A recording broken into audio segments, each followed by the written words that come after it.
मिलिन अपने dog bio के साथ चाइना के शंघाई शहर में रहती थी।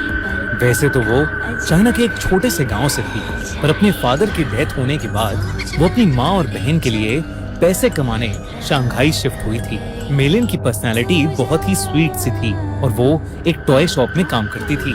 उसे टॉयज बहुत पसंद थे, लेकिन उन टॉयज में से उसे सबसे ज्यादा पसंद थी डॉल्स। क्योंकि वो एक टॉय शॉप में काम करती थी, तो वो डिस्काउंटेड रेट्स पर अपनी मनपसंद डॉल्स ले लेती थी। उसके घर में अलग अलग देशों से आई हुई यूनिक डॉल्स थी। एक दिन उसकी शॉप में एक लिमिटेड एडिशन लबूबू डॉल का कलेक्शन आया, जहां सारी डॉल्स आते ही बिक गईं। एक डॉल मेलिन ने पहले से ही अपने लिए अलग रख ली थी। उस लबूबू डॉल का कलर गोल्डन था, एक ऐसा शेड जो बाकी लबूबू डॉल से अलग था। वो डॉल बहुत ही सुंदर थी और उस लबूबू जितनी क्यूट स्माइल मेलिन ने पहले कभी नहीं देखी थी। मेलिन उस लबूबू डॉल को अपने घर ले गई। वो उस दिन बहुत खुश थी और बस उस लबूबू डॉल को निहारती जा रही थी। उस डॉल की प्यारी सी नीली आंखें, गोल्डन कलर का सुंदर सा फर, लंबे लंबे कान और प्यारी सी बड़े बड़े दांतों वाली स्माइल। मेलिन ने उस लबूबू को जोर से गले लगाया, उसकी ढेर सारी फोटोज खींची और अपने डॉग बाओ को उसकी डॉल फैमिली के नए मेंबर से इंट्रोड्यूस कराया। पर जहां बाओ सारी डॉल्स को देखकर खुशी से अपनी पूंछ हिलाता हुआ पूरे कमरे में इधर उधर भागता था, वहीं वो उस लबूबू डॉल को देखकर बहुत जोरों से भौंकने लगा, गुर्राने लगा। मेलिन को ये बात थोड़ी अजीब लगी, पर उसने सोचा कि बाओ शायद डर रहा होगा, तो उसने डॉल को अपनी शेल्फ पर रखा और सोने चली गई। मेलिन का डॉग बाओ, जो हमेशा उसके पास सोता था, उस डॉल को घूरता रहा और कमरे से बाहर भाग गया। अगली सुबह ऑफिस जाने से पहले बाओ लबूबू को देखकर जोर से भौंक रहा था। जैसे ही मेलिन घर से निकलने वाली थी, बाओ ने उसकी जीन्स पकड़ ली और उसे खींचकर उसके शेल्फ के पास ले जाने लगा। मेलिन ने बाओ को डांटा, लेकिन वो सुन ही नहीं रहा था। मेलिन ने गुस्से में बाओ को बाथरूम में बंद कर दिया और शॉप के लिए निकल गई। उस दिन उसका अपने टॉय स्टोर में सबसे खराब दिन गुजरा। हमेशा सबसे प्यार से बात करने वाली मेलिन अपने कस्टमर से लड़ पड़ी और उसे पता नहीं उस पर इतना गुस्सा आ गया कि वो उसके ऊपर चिल्ला दी।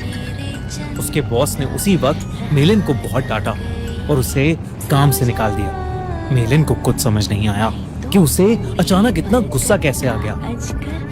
वो रोते रोते वापस घर गई। उसने अपने बाथरूम का दरवाजा खोला और तभी बाओ जोर से भौंकने लगा, लेकिन रोती हुई मेलिन का चेहरा देखकर वो शांत हो गया और उसकी भी आंखों में आंसू आ गए। मेलिन उस रात जल्दी सो गई थी।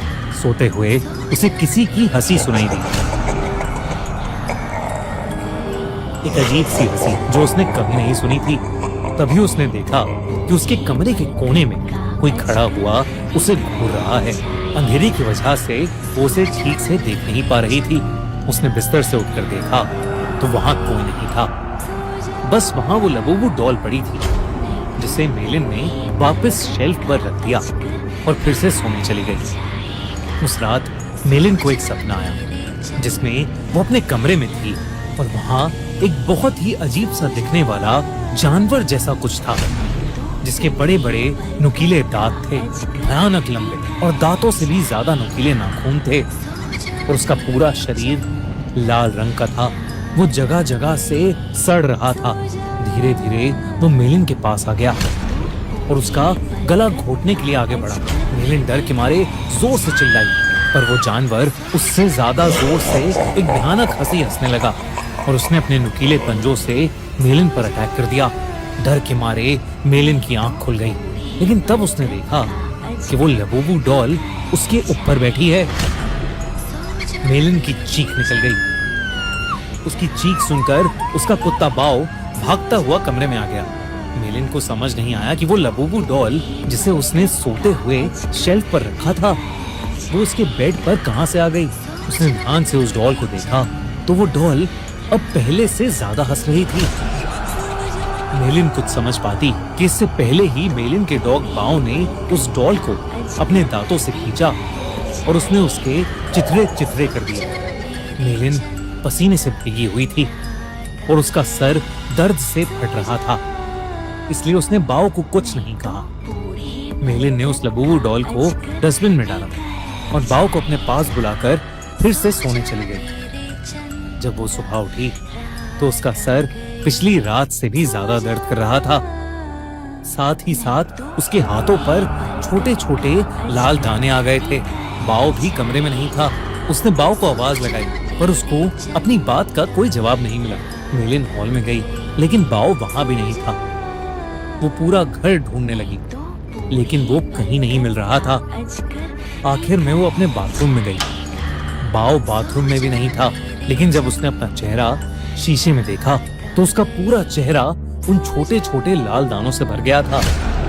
ऐसा लग रहा था कि जैसे किसी ने उसे काटा हो।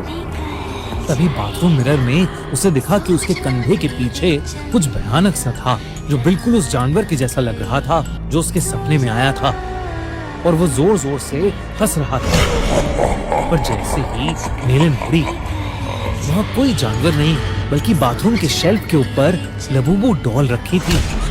मेलिन को ये अपनी आंखों का धोखा लगा। उस लबूबू डॉल को तो उसके कुत्ते बाओ ने तहस नहस कर दिया था, तो अब वो डॉल वहाँ कैसे आ सकती थी? बल्कि अब उस डॉल के चेहरे की स्माइल एक प्यारी सी स्माइल से बदलकर एक बहुत भयानक हंसी में बदल चुकी थी।